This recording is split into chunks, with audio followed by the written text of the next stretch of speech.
सारंग गुरु digital class में आप सभी का स्वागत है।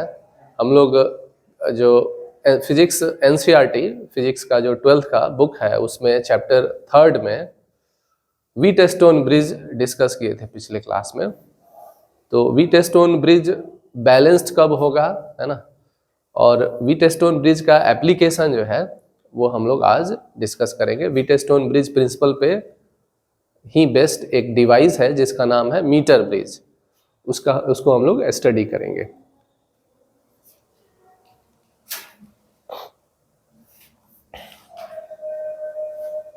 पहले हम लोग ये देख लें कि व्हीटस्टोन ब्रिज में क्या पढ़ा गया था। व्हीटस्टोन ब्रिज एक सर्किट है जिसमें यहाँ एक रेसिस्टर है, फिर यहाँ एक रेसिस्टर है,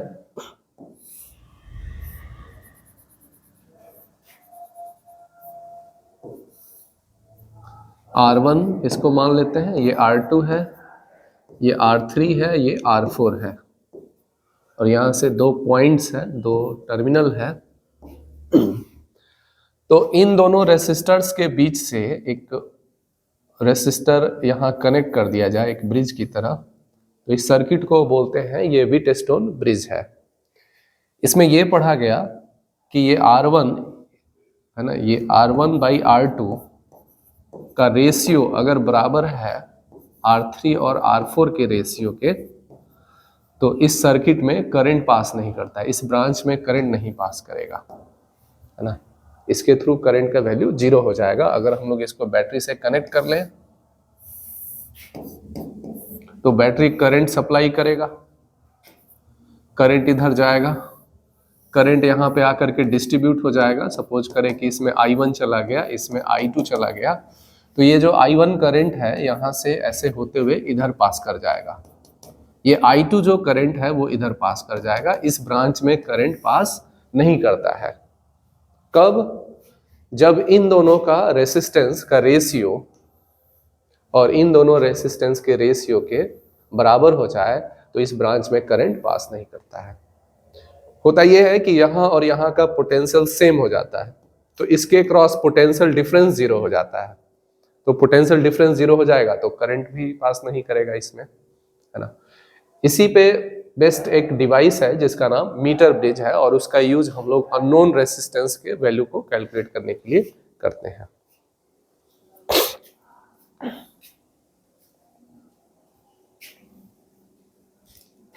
उसका फिगर देखते हैं। ये फिगर एनसीईआरटी बुक में ये फिगर बना हुआ है, उसी बुक से ये फिगर लिया गया है।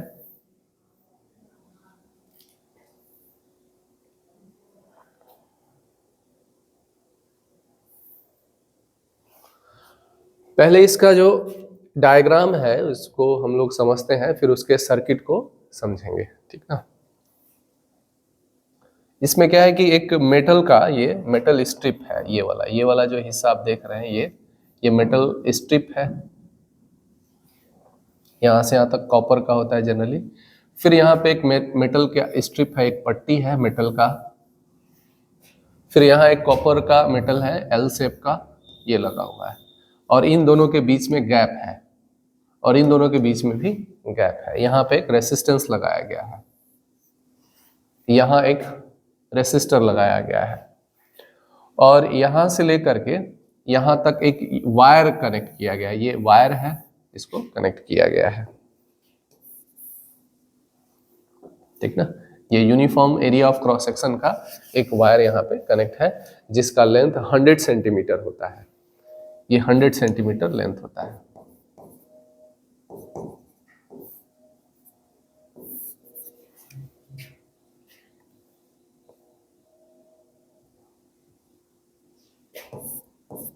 ये 100 सेंटीमीटर।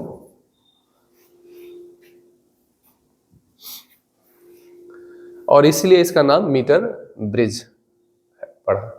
और इसके नीचे जो है एक स्केल लगा हुआ है ना, जिसमें मार्किंग रहता है 0, 1, 2, 3 ऐसे करके 100 तक मार्किंग किया रहता है। एक मीटर स्केल लगा हुआ है। यहाँ पे जो दिख रहा है वो एक गैल्वेनोमीटर है। तो गैल्वेनोमीटर जो है, गैल्वेनोमीटर एक डिवाइस है गैल्वेनोमीटर को समझ लेते हैं। गैल्वेनोमीटर में एक नीडल यहाँ पे लगा रहता है, यहाँ पे इसका 0 पोजीशन लिखा रहता है, इधर 1 2, इधर भी 1 2, और इसमें से 2 वायर निकला रहता है, ठीक ना। तो गैल्वेनोमीटर क्या है कि ये करंट को डिटेक्ट करता है, करंट को मेजर करता है। जब इसको हम लोग बैटरी से कनेक्ट करेंगे, इस दोनों एंड पे पोटेंशियल डिफरेंस अप्लाई करेंगे, बैटरी से कनेक्ट करें तो करंट इसमें पास करेगा और ये नीडल डिफ्लेक्ट होगा। जो मिडिल में है, जब करंट पास नहीं करेगा तो गैल्वेनोमीटर का जो नीडल होगा वो बीच में रहेगा। जनरली जो हम लोग मीटर देखते हैं, जैसे एम मीटर हो गया, वोल्ट मीटर हो गया, उसमें जब करंट पास नहीं करता है, पोटेंशियल डिफरेंस नहीं अप्लाई करते हैं, तो उसका नीडल जो है वो एक्सट्रीम लेफ्ट की तरफ होता है, और करंट पास कराने के बाद वो डिफ्लेक्ट होता है अपने पोजीशन से। लेकिन गैल्वेनोमीटर में क्या है कि इसका नीडल बीच में होता है नॉर्मली, जब हम लोग करंट पास नहीं कराते हैं। जब इसे करंट पास करेगा तो ये नीडल डिफ्लेक्ट होगा।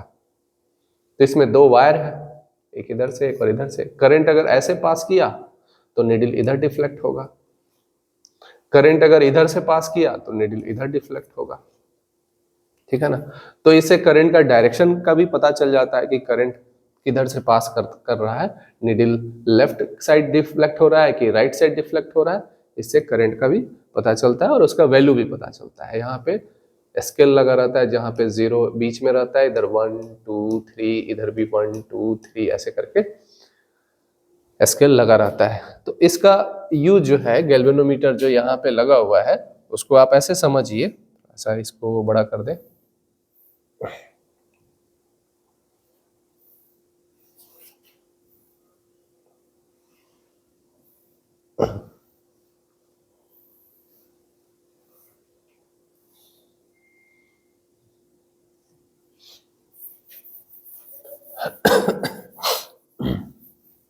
इसमें यहां जो गैल्वेनोमीटर है,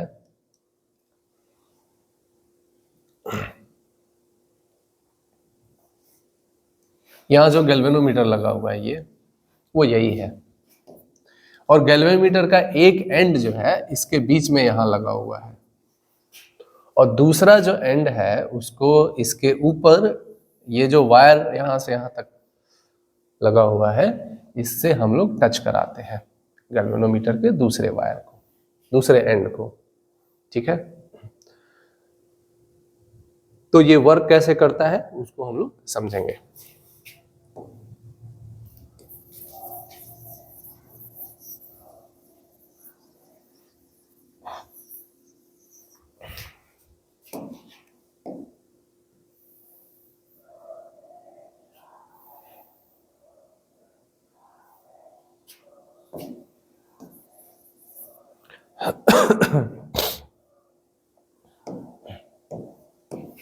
यहां देखिए, यहां से एक जो स्ट्रिप ऐसे गया है, ये एक कनेक्टिंग वायर जैसा है, तो उसको हम लोग यहां ऐसे ड्रॉ करें इस तरह से, और यहां एक रेसिस्टर लगा हुआ है, उस रेसिस्टर को यहां बना देते हैं। ये इसका रेसिस्टेंस R1 है, R है सॉरी, और फिर ये रेसिस्टर यहां से लेकर के यहां तक जुड़ा हुआ है। फिर इसके बाद एक मेटल का स्ट्रिप है, तो मेटल का स्ट्रिप है तो उसको एक वायर की तरह ही ट्रीट करेंगे, और फिर एक रेसिस्टेंस यहाँ पे लगा हुआ है जो कि S है, ठीक है। फिर यहां से यहां तक आ जाते हैं।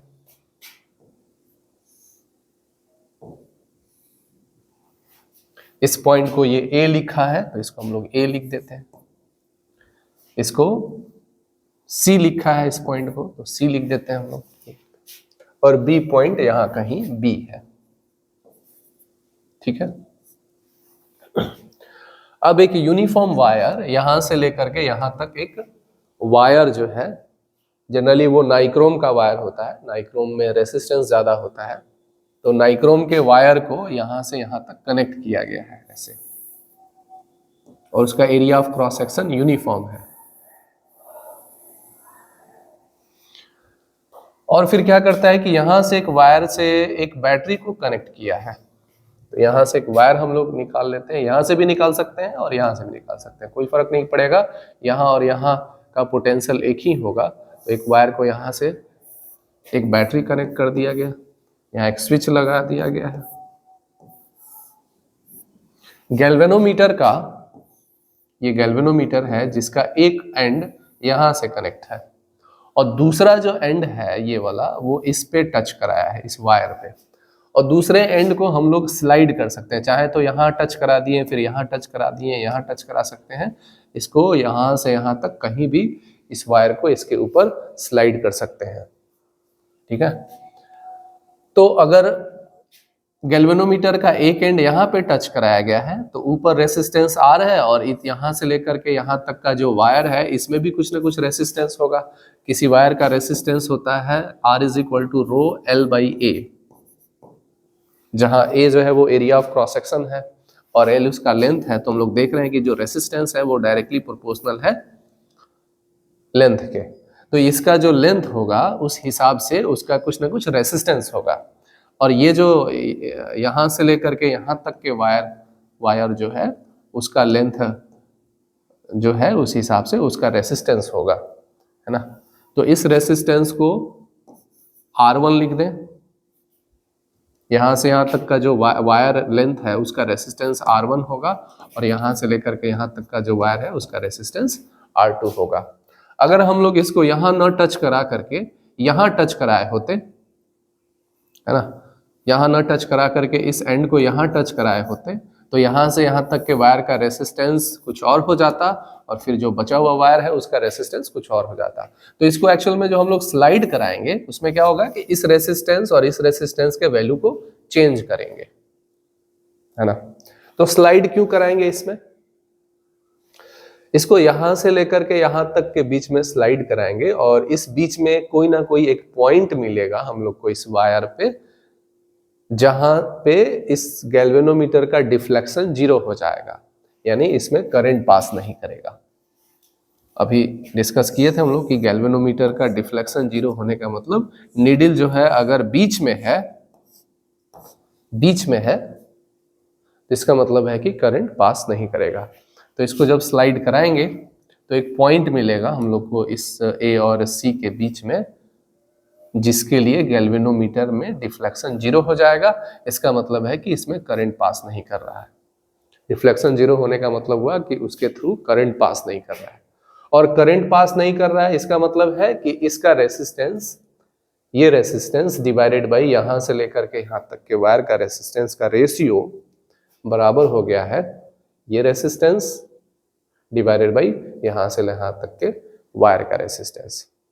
ठीक है, तो ये क्या बैलेंस्ड व्हीटस्टोन ब्रिज का कंडीशन है। यहाँ रेसिस्टेंस का सिंबल नहीं बनाया गया है, लेकिन इस वायर में तो रेसिस्टेंस तो है ना, इसका एक्चुअल जो फिगर है वो इस तरह से है। तो उस रेसिस्टेंस को हम लोग यहाँ ऐसे दिखा सकते हैं, इसमें जो रेसिस्टेंस होगा यहाँ भी रेसिस्टेंस होगा, यहाँ से यहाँ तक के वायर का रेसिस्टेंस होगा। ठीक है, अब इसको फिर से समझते हैं।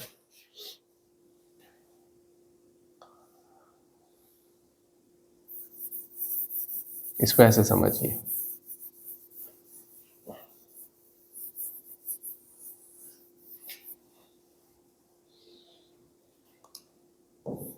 ये एक रेसिस्टेंस लगा दिया गया R, जिसका वैल्यू पता है हम लोग को, नॉन रेसिस्टेंस है ये, और यहाँ पे एक जगह खाली है, ये वाला जो पार्ट है वो खाली है, और नीचे जो है वो एक यूनिफॉर्म वायर यहाँ से यहाँ तक कनेक्ट है, जिसका area of cross section uniform है, और एक बैटरी कनेक्ट कर दिया गया और एक स्विच लगा दिया गया। इसके नीचे एक स्केल लगा दिया गया है 1 मीटर का, 100 सेंटीमीटर का स्केल लगा दिया गया है, जहां पे 0 ऐसे 1 2 3 ऐसे लिखा रहता है, जो इस तरह से। गैल्वेनोमीटर का एक एंड यहां से जोड़ दिया गया बीच में, और दूसरे एंड को यहाँ हम लोग इस पे टच कराएंगे। अब कोई एक रेसिस्टेंस है जिसका वैल्यू पता नहीं है, एक रेसिस्टेंस ये है जिसको S मान लेते हैं, इसका वैल्यू कैलकुलेट करना है कि इसका रेसिस्टेंस है कितना, है ना, ये नॉन रेसिस्टेंस है। तो इसको क्या करेंगे कि यहां पे ला करके कनेक्ट कर देंगे S, ठीक है। कनेक्ट करने के बाद स्विच को ऑन करेंगे और ऑन करने के बाद इसको इस पे स्लाइड कराएंगे, यहां से लेकर के यहां तक स्लाइड कराएंगे। तो हम लोग को एक पॉइंट मिलेगा, जैसे ही हम लोग यहां इसको टच कराएं तो पता चला कि नीडल में डिफ्लेक्शन हो गया, ठीक है। अब इसको हम लोग यहां से लेकर के यहां तक इसको स्लाइड कराएंगे, और स्लाइड कराएंगे तो हम लोग को एक पॉइंट मिलेगा जहां पे डिफ्लेक्शन इसका 0 हो जाएगा, ठीक ना। तो सपोज कर लें कि यहां पे वो पॉइंट मिल गया, यहां पे वो पॉइंट मिल गया जहां पे डिफ्लेक्शन गैल्वेनोमीटर 0 शो कर रहा है, इसको नल पॉइंट बोलते हैं। तो इसका मतलब ये है कि इसका रेसिस्टेंस और यहां से यहां तक के वायर का रेसिस्टेंस का रेशियो, इसका रेसिस्टेंस और यहां से लेकर के यहां तक के वायर के रेसिस्टेंस के रेशियो के बराबर हो गया है। तो यहां से यहां तक का लेंथ जो है यहां से मेजर कर लेंगे L सेंटीमीटर। नीचे स्केल लगा हुआ है, स्केल से हम लोग रीड कर लेंगे कि ये पॉइंट कहां पे मिलता है। फिर जो बचा हुआ लेंथ है वो हो गया 100 माइनस L सेंटीमीटर,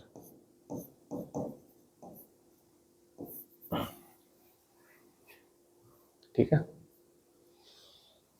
यहां से यहां तक जो ये लेंथ लिया है L1 लिया है, और यहां से यहां तक का 100 माइनस L1 हो जाएगा। क्लियर है।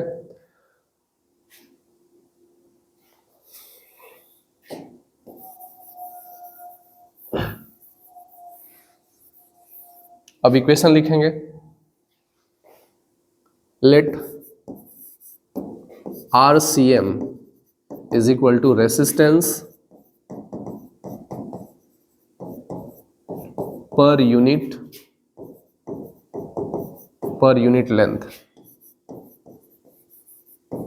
है ना। रेसिस्टेंस जो है वो लेंथ के प्रोपोर्शनल होता है, लेंथ बढ़ाएंगे, अगर area of cross section fix है, कांस्टेंट है, तो किसी वायर का रेसिस्टेंस बढ़ेगा अगर लेंथ बढ़ाएंगे तो यूनिट सेंटीमीटर, 1 सेंटीमीटर वायर का रेसिस्टेंस हम लोग RCM मान लिए। तो बैलेंस्ड कंडीशन में ये क्या होगा कि ये रेसिस्टेंस R डिवाइडेड बाई यहां से लेकर के यहां तक के वायर का रेसिस्टेंस, तो 1 सेंटीमीटर वायर का रेसिस्टेंस, है ना, रेसिस्टेंस पर यूनिट लेंथ मान सकते हैं या रेसिस्टेंस पर सेंटीमीटर भी मान सकते हैं। यहाँ हम लोग सेंटीमीटर ले रहे हैं, तो 1 सेंटीमीटर 1 यूनिट का रेसिस्टेंस RCM है। रेसिस्टेंस पर सेंटीमीटर भी लिख लीजिए कि यहाँ पे 100 सेंटीमीटर रहता ही है मीटर स्केल में, तो रेसिस्टेंस पर सेंटीमीटर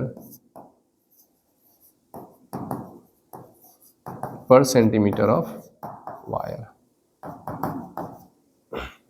तो 1 सेंटीमीटर वायर का रेसिस्टेंस RCM है, तो L सेंटीमीटर वायर का रेसिस्टेंस क्या होगा, RCM इंटू L। तो इसका ये रेसिस्टेंस डिवाइडेड बाई इतने दूर के वायर का रेसिस्टेंस का रेशियो बराबर हो गया है ये unknown resistance S divided by यहां से लेकर के यहां तक के वायर का रेसिस्टेंस। तो ये RCM इंटू 100 माइनस L, ठीक है। तो ये कैंसिल हो रहा है, बचा क्या, R divided by L S divided by 100 minus L। तो R तो पता है, ये नॉन रेसिस्टेंस है, और L का जो वैल्यू है वहां से नोट कर लेंगे, नीचे स्केल लगा हुआ है, ये देख लेंगे कि कहां पे नल पॉइंट मिलता है, यहां से वो डिस्टेंस नोट कर लेंगे। तो वो ये L हो गया और ये 100 माइनस L, तो यहां से S का वैल्यू मिल जाएगा। तो S इज इक्वल टू हो जाएगा 100 minus L divided by into R divided by L, ठीक है। ये 100 माइनस L यहाँ आ गया, 100 minus L into R divided by L, ये S का वैल्यू हो जाएगा, और ये नॉन रेसिस्टेंस है और L का वैल्यू यहाँ से नोट कर लिए हैं। तो यहां से हम लोग अननोन रेसिस्टेंस को कैलकुलेट कर पाएंगे, ठीक ना।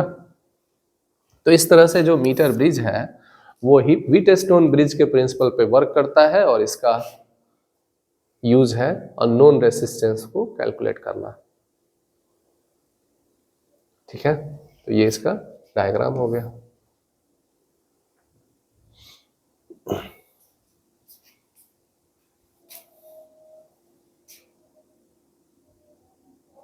अब एक इस पे क्वेश्चन देख लेते हैं।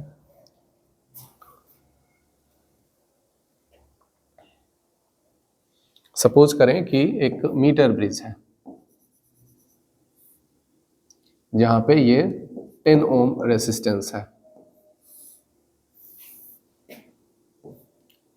और ये रेसिस्टेंस R है जिसका वैल्यू कैलकुलेट करना है।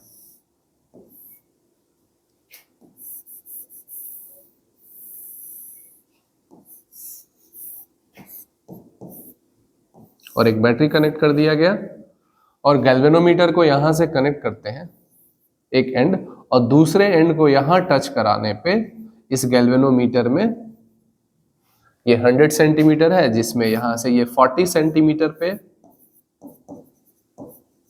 इसका नल पॉइंट है, यहां से 40 सेंटीमीटर पे इसका नल पॉइंट है। इसका मतलब ये है कि गैल्वेनोमीटर के एक एंड को यहां कनेक्ट करें तो इसमें करंट 0 शो करेगा, इसमें करंट पास नहीं करेगा।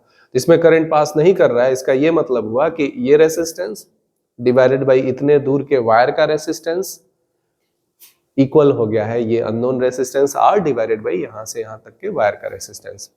तो ये अगर 40 सेंटीमीटर है तो ये 60 सेंटीमीटर होगा क्योंकि टोटल लेंथ 100 सेंटीमीटर होता है, ठीक है।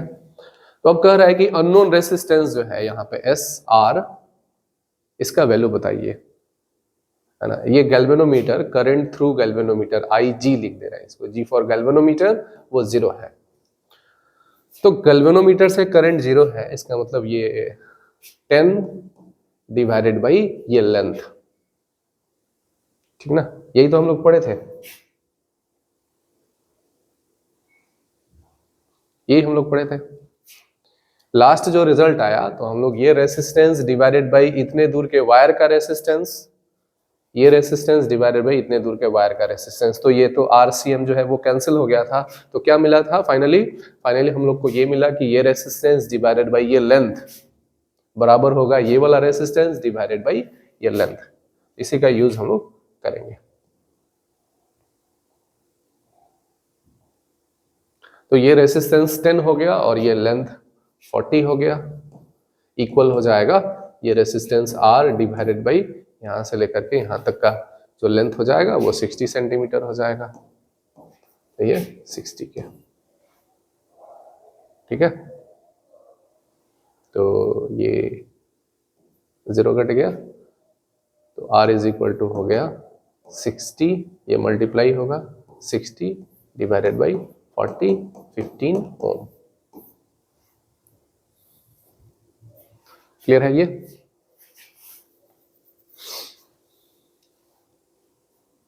तो ये अननोन जो रेसिस्टेंस है इसका वैल्यू आ गया 15 ओम।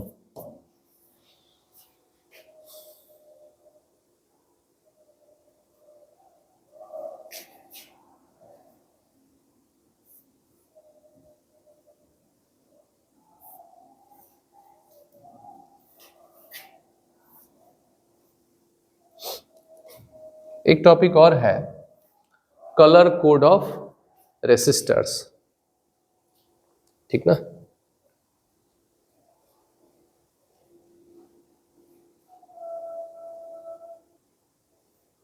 तो जो colour code of resistance colour code है उसको हम लोग अगले क्लास में देखेंगे, है ना। आज के लिए इतना ही, धन्यवाद।